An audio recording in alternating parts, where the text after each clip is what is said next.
Ms. Hany.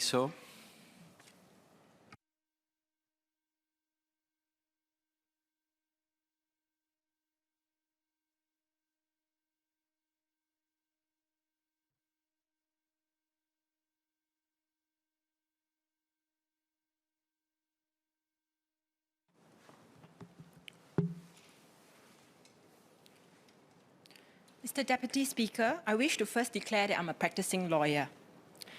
In 1985, the late Mr. Harry Elias, senior counsel, along with several council members of the Law Society, spearheaded the setting up of the Law Society's Criminal Legal Aid Scheme, in short CLAS, to help the less fortunate to obtain free criminal legal representation. Since then, the Law Society's mission to grant better access to justice and ensure criminal legal aid for needy and deserving accused facing a criminal charge never wavered. It must be remembered that every accused person is innocent unless proven guilty, and he or she is entitled to seek legal representation to defend himself or herself. And as recounted by my parliamentary colleague Mr. Murali Pillay earlier in his speech, I am glad that the government has also stepped in over the years to support this meaningful endeavour. The latest plan to set up the Public Defender's Office, the PDO, is the next significant step by the government in facilitating adequate and easier access to justice for more vulnerable Singaporeans and permanent residents by raising the income limit of applicants to cover more of limited means and expanding the scope of support to cover most offences. I envision the end result of institutionalizing public defense in our criminal justice system to include the following. First, enabling more vulnerable applicants to apply and receive criminal legal aid swiftly. Secondly, the quality of the criminal legal representation rendered to the applicant being both adequate and desirable.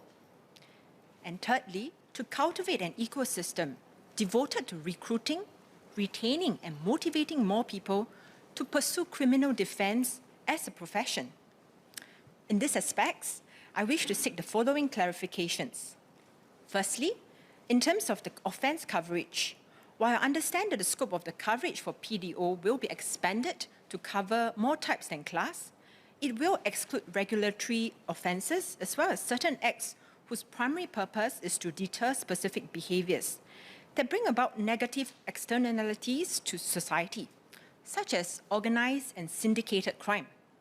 However, rather than having a total blanket exclusion for those of the offences listed in the 10 specific statutes, can we explore the flexibility to enable either the Chief PD or the Minister to exercise discretion to grant aid due to special circumstances when he or she is of the opinion that it is the best interest of the justice to do so?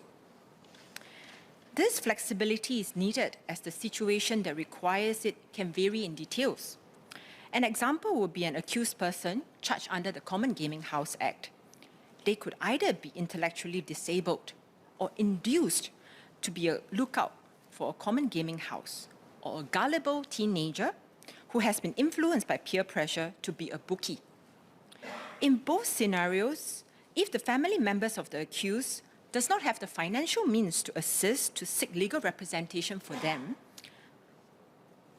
these situations will be undesirable unless they were granted aid due to such special circumstances. Secondly, in relation to the process of granting aid, how long would PDO take to process an application to grant aid?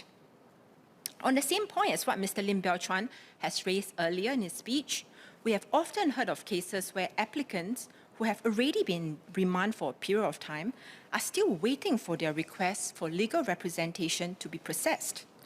To prevent situations where the remanded periods end up being longer than what the court might eventually sentence the accused for, I think it is important that PDO ensures that the application process and the time taken to review the application is as straightforward and as swift as possible to reduce the possibility of such occurrences.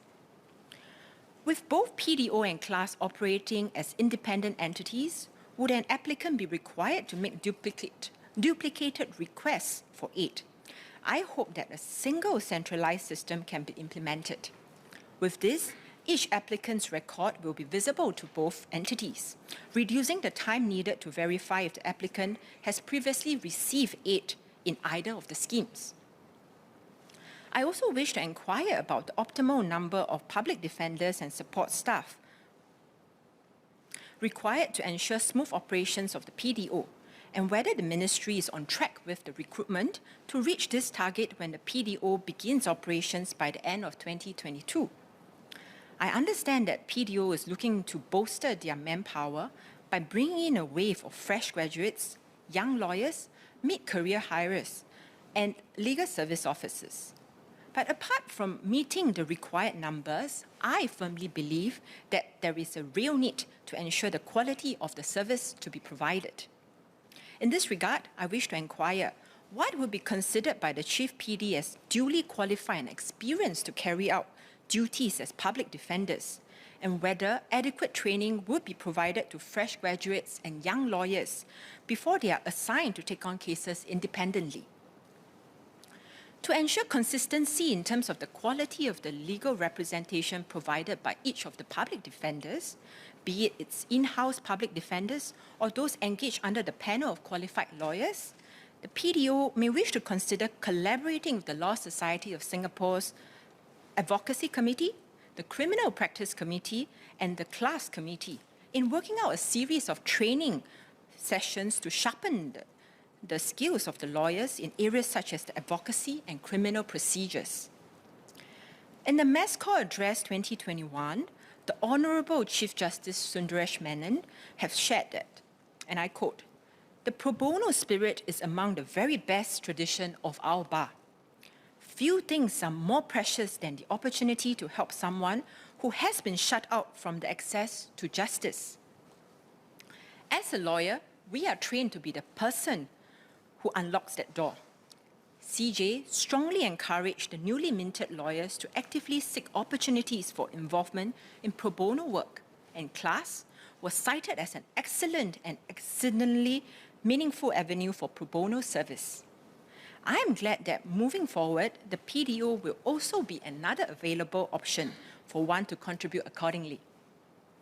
However, the reality of our legal profession is that criminal defense is not widely regarded as a lucrative work, and that those who pursue it as a career are often driven by passion and a conviction to help others. As a result, many young lawyers may not be exposed to doing criminal defense work unless he or she are in firms which support pro bono initiatives or do criminal defense work on a frequent basis.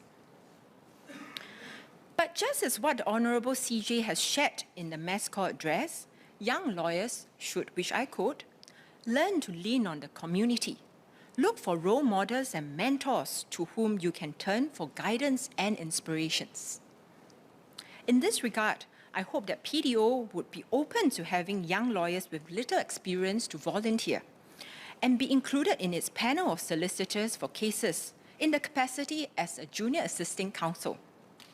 This is similar to what is currently practiced under the Legal Assistance Scheme for Capital Offences, in short, LASCO, which allows relatively inexperienced lawyers to observe proceedings and provide some support for the lead counsel, allowing them to be exposed to much-needed experience in criminal legal matters. As a further suggestion, we can perhaps also consider giving this junior assisting counsel CPD points instead of offering honorariums. In Mandarin, please, Mr. Deputy Speaker.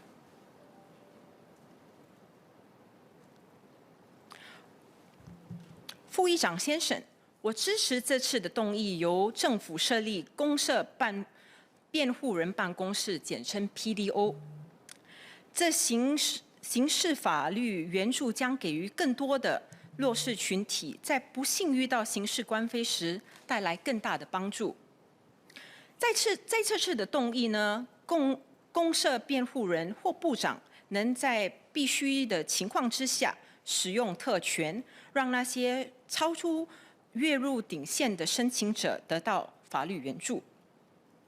也有议员在这次的动议里呢，建议提高申请者的月入门槛，把人均家庭月入的顶线提高到2200元。法政部提议的是1500元，这就等于说是把4人家庭总收入的顶线立在6000元，这已经是相当高的收入顶线了。我希望在考虑是否使用这个特权时，我们必须谨慎慎选有关的案件，因为我们莫忘这一次的动议呢，其实最终的初衷是帮助那些无力聘请律师的被告，任何的开销最终呢，还是来自我们大多数的纳税人的钱。In English, Mr. Deputy Speaker, notwithstanding the above clarifications and suggestions, I stand in support of the bill.